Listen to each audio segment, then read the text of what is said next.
It's my pleasure today to share a few thoughts on the Plenary Council, the fifth one of Australia. And there are two images that come to mind when I'm asked the overall image of the Council, or the overall impression. 80 years ago, we had the fourth Plenary Council in Australia, and like the ones previous to that, that was all bishops, just bishops. They met together from Australia and decided things, and that was their council. The image this time, of the fifth one, is very, very different. A very different church, reflecting a different generation, reflecting 80 years later, and reflecting too some of the input and some of the directions that Vatican Council, the Second Vatican Council, have given us. So the second image, of course, is that of about 300 people meeting in a room in Sydney in the shadow of St Mary's Cathedral, where the other plenary councils were held. And this time it was, of course, women, it was men, it was lay people, married, single, bishops. It was a whole different image for a start. And I think that's important just to remember that we've moved a long way, and we still have a long way to go, but we've moved a long way. So I think that image will be with us always, and the process was so important. So it was a very prayerful process. Each day we had a lot of time for prayer, and before discussion often we would have time for prayer. So we would take time for individual prayer, then we would share for a minute on our tables.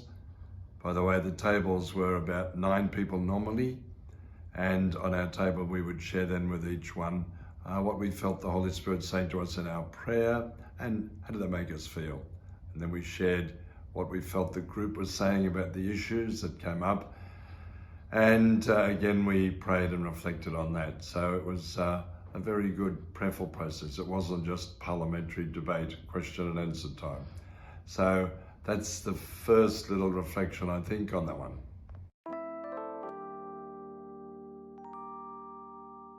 We started on Sunday night with Mass over at North Sydney at the Mary McKillop Centre there.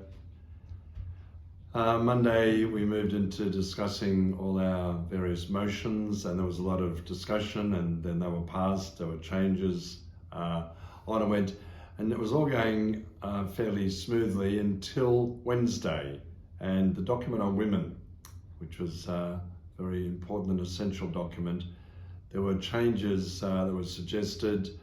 The consultative vote, so there were 2 votes, a consultative vote and then a deliberative vote. And the consultative vote just limped over the line, but the deliberative vote didn't. And we were in shock. We were thinking because it didn't get over, it meant that the whole issue of women would be left out. And there were tears, there was shock, disbelief, and we just all paused. Luckily, it was time for a break. Bishops met, people met, groups of women, bishops, everyone met and said, where do we go from here? This is not right. Our processes are wrong. This should not happen. So part of it is our voting processes. We went back, and Bishop Shane was able to tell us that according to our constitution, if we were not happy with a vote, if there were at least 75% of the people not happy, it could be revoted. So that was what happened. I think 95% of people voted for it to be revoted again. And so then we went back to the drawing board, and the rest of the day we said we just need to sit down and talk about this, because this is a huge issue that no one saw coming, the way this would be dealt with. And it changed the council. It changed it much more honestly. I think there was more honest discussion and talk. And I think people were happy to put aside their own ideas and to listen much more deeply to the role of women, and listen more deeply to each other, everyone. One of the questions that Father Jovan asked me was, what is perhaps one of the legacies, or what will be one of the enduring legacies for women of this? I would hope that there would be a much greater involvement of women in the governance of our diocese. I would like to see that happen more and more.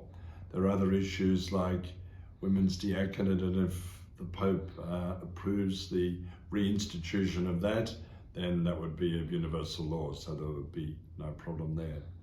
But I think the whole essence of governance of women having more equal say in governance is the thing that we really need to work towards. So I think that's probably where we were on the Wednesday, and as I said, that changed our whole processes. The next days were perhaps more quieter, more listening to each other. Can I say too, there was always deep respect. Even when we disagreed on things, there was a deep sense of respect for each other. And that went right across the board. Of course, at the Plenary Council, it wasn't just our Latin Rite, but all the Eastern Rite bishops were there as well, including Bishop Bosco, who we know who comes here from the Syro-Malabar Rite. So we had Ukrainian bishops, we had bishops from all the other rites around, or most of the other rites, Eastern rites around Australia. So it was a good plenary council, meaning full of everyone. That's perhaps enough for this question, I think.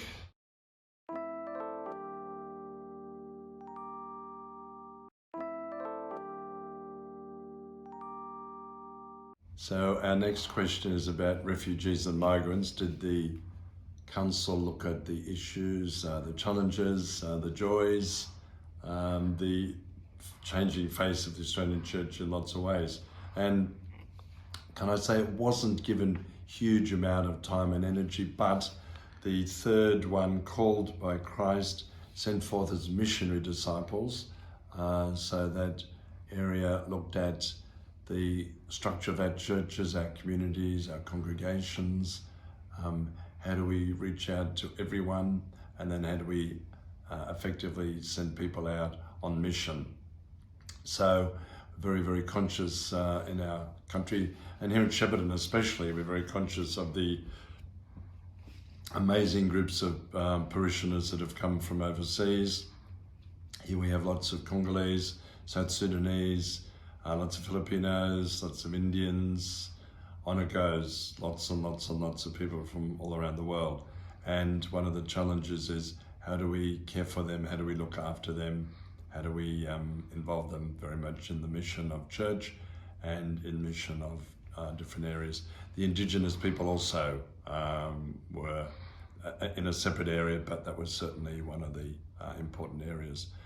So as I said, there wasn't a lot of totally specific focus on this issue as such, but it did come up, and we looked at the whole notion of how do we truly involve people. We looked at involving people on pastoral councils, involve them in our liturgy, involving them with our music, involving us being able to listen and to see what we can gain from churches, from congregations, from other countries, where faith is often very strong, and where they come and where they enhance our congregations amazingly and our parishes, and have given so much new life and new energy and youthfulness. It's been very special. So I think that's about all on this issue as well.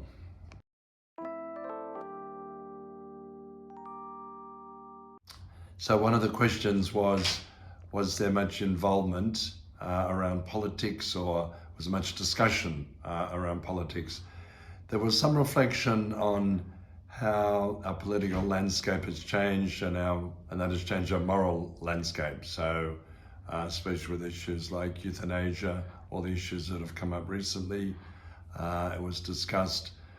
There wasn't, I don't think there was no closure on a lot of that, but we're just conscious of how we live in a more secular country, a more secular world, how we need to be leaven in that, and how we need to be able to be strong in our own views.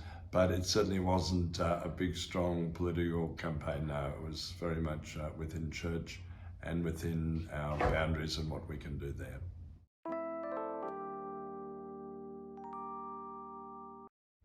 Interesting how of the 8 motions that we had, 25% of those were about social justice issues. And one of those, of course, was the first one, which was on our First Nations people. And the last one was very much on ecology. So we were thrilled to see that there is lots of involvement in our broader culture.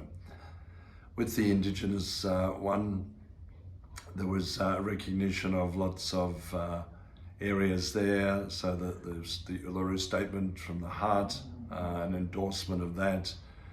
There was an endorsement of us working with Indigenous people more closely, endeavouring to involve them in our parishes, but endeavouring to listen to them very much and to say, what can we learn from them? There were 5 Indigenous women on the council as members, and there were 2 Indigenous men. And every day, our morning prayer for half an hour, it was based around St. Francis Canticle. The sun and the moon is beautiful writings from St. Francis, but also then often with music from Indigenous cultures, images and reflections, and we were welcomed to country each day. There was a deep, deep respect for our Indigenous culture.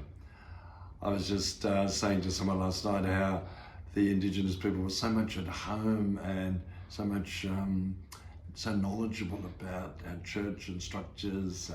They were able to very much lead us and able to be with in that deepest sense, and there was no sense of division of them and us. It was just a beautiful synergy, I think, the strength of 2 being even more than just the 2. So our Indigenous people led us in prayer often, and they welcomed us amazingly, and it was a good, respectful discussion and moving forward for our whole church to say this is a huge area that we need to look at of justice, righting wrongs that have been happened in the past, and to be able to work with deep respect for our Indigenous cultures.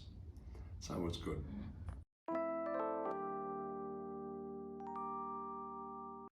The next question is, who are some of the characters added? And on my table, I've been sharing this quite a bit.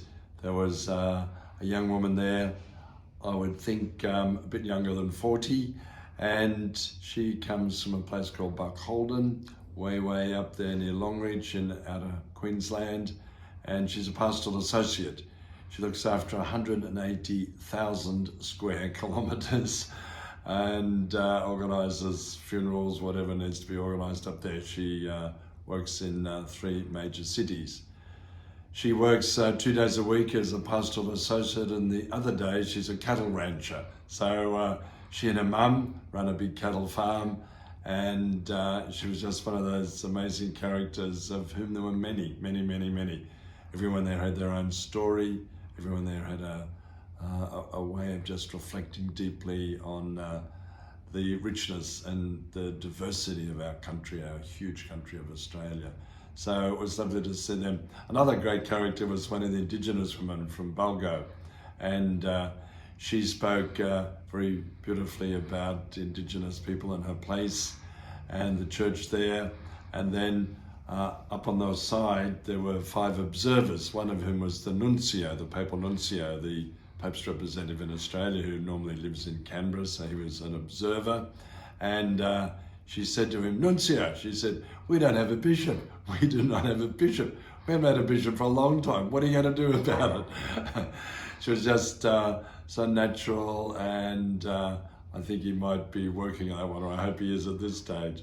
So there was various people. Another one on my table was a Spanish man, a priest, who was an Opus Dei man, and he spoke very much about, he was a canon lawyer too, and he had lots of ideas and insights into all areas.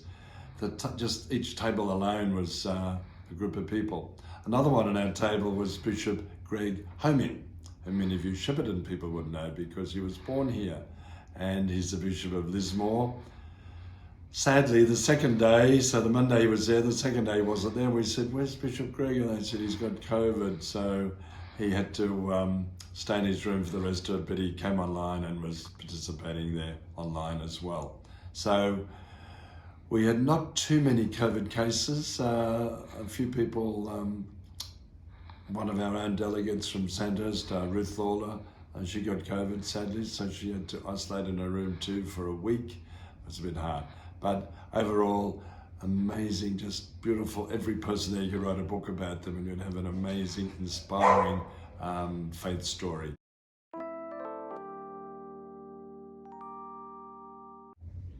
At this stage, this is the last one.